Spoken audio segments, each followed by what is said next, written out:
चारा पाण्याविना जर्सी बछड्यांचा हंबरडा, पशुप्रेमींमध्ये संताप। म्हसवड येथील मेगा सिटी लगतच्या वनीकरण परिसरात पुन्हा एकदा निर्दयीपणे जर्सी गायीचे लहान बछडे सोडून दिल्याची घटना समोर आली आहे।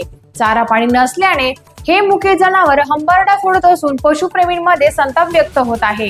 गत आठवड्यात याच परिसरात 2 जर्सी बछड्यांना टाकून देण्यात आले होते। त्यानंतर भटक्या कुत्र्यांनी या दोन्ही बछड्यांचा फडशा पाडल्याची दुर्दैवी घटना घडली होती। आता पुन्हा एकदा अशाच प्रकारे एक लहान बछड्याला सोडून दिल्याने त्याच्यावरही अशीच वेळ येते का, अशी भीती नागरिकांमध्ये व्यक्त केली जात आहे। हे बछडे रस्त्यावर येणाऱ्या वाहनांच्या मागे लागत असून पादचाऱ्यांच्या मागेही लागत असल्याचे दिसून येत आहे। जणू म्हणतात आसरा द्या, अशी मूक विनवणी ते करत असल्याची भावना नागरिकांमध्ये व्यक्त केली आहे। या प्रकरणाची प्रशासनाने गंभीर दखल घेऊन संबंधितांवर कारवाई करून व बछड्यांच्या संगोपनाची व्यवस्था करावी, अशी मागणी होत आहे। टाइम्स ऑफ महाराष्ट्र न्यूज साठी म्हसवड मान प्रतिनिधी महेश कांबळे यांचा रिपोर्ट।